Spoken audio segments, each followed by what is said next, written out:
كيكة من أروع الكيكات اللي جربت، مذاق خيالي، روعة منعشة واقتصادية، بيضة واحدة فقط. كنتمنى إن شاء الله تجربوها لأن أكيد إلا جربتوها راه غادي تعجبكم. ندوزو للمقادير. هنا أول حاجة جبت بول ضفت فيه بيضة، نص كاس ديال السكر سنيدة، قشور ديال الحامض. هاد الكيكة هادي نديروها بذوق ديال الحامض. كنطرب الكل مزيان، عاد كنضيف نص كاس ديال الزيت دائما بعبار كاس ديال العنبة. كنضيف نص كاس ديال الماء مع عصير ديال نص حامضة اللي حكيت القشره ديالها. كنرجع نخلط مزيان، كنضيف الكاس الاول ديال الدقيق دائما بعبر كاس ديال العنبه وخميره كيماويه من وزن 8 غرام صافي. كنرجع نخلط مزيان وغادي نزيد نص كاس ديال الدقيق صافي وكنخلط مزيان مزيان. هنا هذا هو القوام ديال الخليط ديالي. هنا جبت انا هذا السيركل هذا، يمكن لكم تجيبوا اي مول كان عندكم يكون داير. درت فيه بابي الومنيوم من التحت، كبيت فيه الخليط ديالي، درتو في لاطو وندخلو الفران ديالنا كيكون بارد. الطريقه طياب الكيكه العاديه كتحمر من التحت، عاد كنهبطوها، عاد كنشعلوا عليها من الفوق كتحمر. هنا وريتها لكم كي كتجي الصراحه، كتجي خفيفه مفشفشه. هنا قلبت لها الوجه ديالي درتو من التحت وسقيتها بهذا السيروط ديال الحامض اللي فيه كاس ديال الماء ونص كاس ديال السكر سنيده وداك نص حامضه اللي عصرت. درت القشور ديالها ودرتهم تغلاو مزيان واحد 5 ديال الدقائق، وعاد سقيت بهم الكيكه ديالي وخليتها جانبا. دزت نطرب الكريمه، غنحتاج لها 2 كيسان ديال الكريمه، كريمه طهوله. لا نتوما يمكن لكم ديروا اي نوع كان عندكم. كنطربها مزيان على هذا الشكل هذا حتى كتبقاو تهزوها ما كتبقاش طيح معكم، كتجي واقفه.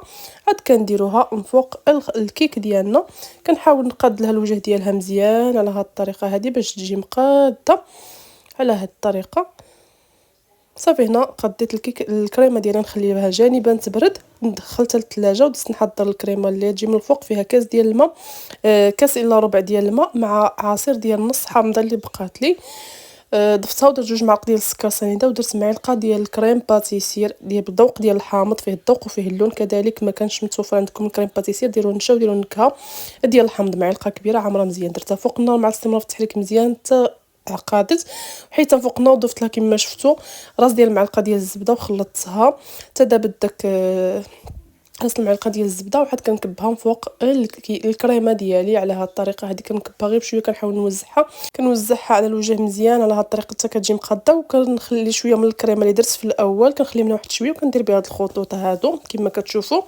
الكريمه ديال الحامض حاولوا تبردوها شويه، عاد ديروها على الكريمه باش ما تذوبش ليكم لان كتكون سخونه. حاولوا هكا شي شويه تبردوها في الكاسرونه واحد الثواني وعاد كبوها صافي. هنا كندير هاد الخطوط هادو بالسكين، براس ديال السكين، طريقه تزيين عاديه ديال بحال الطريقه ديال الملفي.